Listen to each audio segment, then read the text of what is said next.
for your time today. Oh, you're welcome, Joe. It's my pleasure. It's wonderful to be here. With all you've accomplished that resolve over the years, salvage efforts, environmental efforts, what do you see as next? You know, you're right. I didn't realize it until I looked back at our track record, first off, what we've stopped from pollutants getting into the oceans. We've saved millions of barrels of oils from going in the oceans, tens of thousands of tons of hazardous cargoes, and taken millions of barrels out from in the ocean and under the ocean. So that's what I'm all about. And the things you have done are so terribly important, to the environment, to the well-being of the ocean, to the well-being of mankind, quite frankly. Where do you see your focus next? Spent my whole life on the ocean. It's been great to me, and I've always done everything I could in saving the environment. I've been frustrated, to be honest with you.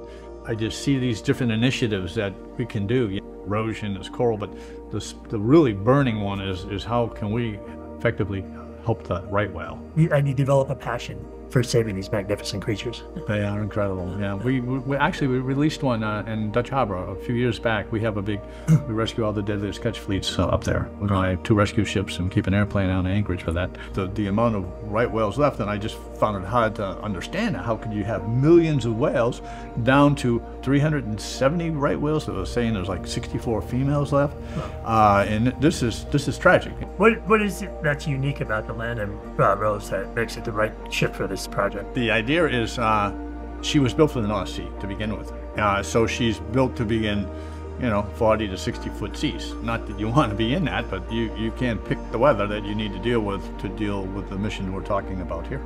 And what's nice is the stern ramp can allow us to recover nets and even the lines that a whale could be entangled in. If we could get loose, we ought to be grabbing that. And with the stern ramp in the back, we can just pull those nets right onto that weather deck. But you've got the helo deck that can get you with drones out there. When we get out there, this is going to be live satellite forwarded, everything we're doing out there. So anyone that's involved with it, wants to see what's going on, can be involved and see what we're doing. Nothing like, almost like Cousteau, but in real time. We're talking about stuff that in the last 10 years that we couldn't have done 10 years ago. We could be with them and be putting out the notices to mariners. It'd take a lot. You need drones.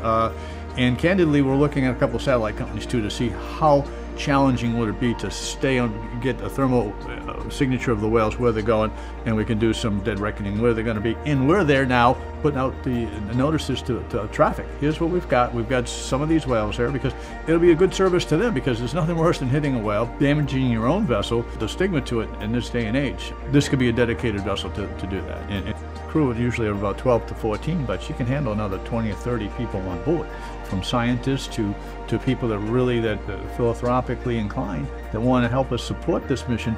We'll make it comfortable with them to be on board, to be part of what they're allowing us to be able to do. Oh, that's terrific. So you see the ability of people who want to contribute to this or get involved to be sharing some of these missions with the scientists themselves and actually be on station and doing what they can and being involved. It's only right. We wouldn't be out there without them. Dennis, you're no new kid on the block on the ocean as well, at all. From a helicopter pilot to, you owned one of the largest America's Cup ships there was. Is that right? That's correct. Yes, I did. It was a ship that the British used, sailing around the Mediterranean. It really gives you a great appreciation for how important the oceans are, how important the whales are, because if half the crew could be sleeping, if there's a whale to be seen, everybody is up on deck. Because it's truly thrilling to view these magnificent creatures. People make the difference, Joe, and with your experience and wherewithal here. I'm just a resource, but I have the experience that my teams have, and we do this globally. I'm like #1 in the world rescuing ships now. In the world. Teams all over the world. One of the best guys. It's taken me 30 years to develop this team. I've really been in the business about 50 now, but we have the ability anywhere on the planet to do it. But right now, specifically with 370 right whales left, and this is a tragedy. And if we can change it. Sure, I think the most important thing is to share the information, educate people as to the demise of the right whale, and educate people that they can be saved. We have the information, we have the technology, we know how to track them, but we have to take effective action. We have to do it now. As you remember, there was a video that went way viral to the extent it started changing people. It was the turtle with the straw. Do you remember that? Yes, Tell I us do. about that. I do remember that.